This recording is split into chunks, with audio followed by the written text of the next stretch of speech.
பஞ்சமி திதிக்கும் கிழமைக்கும் ரொம்ப சம்பந்தம் உண்டு.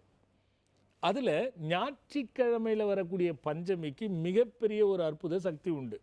இப்போ வந்து போடணுங்கிறது ரெண்டாவதாக வச்சுக்கோங்க.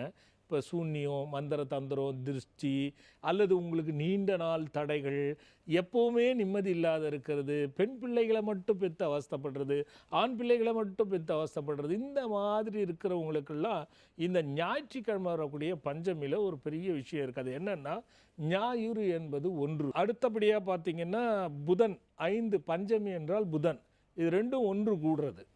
அப்படி இந்த ஞாயிற்றுக்கிழமை வரக்கூடிய பஞ்சமியை மட்டும் நம்ம எப்பவுமே விட்டுடக்கூடாது. அதை வந்து நம்ம கரெக்டாக வழிபாடு என்ன, தீப வழிபாடு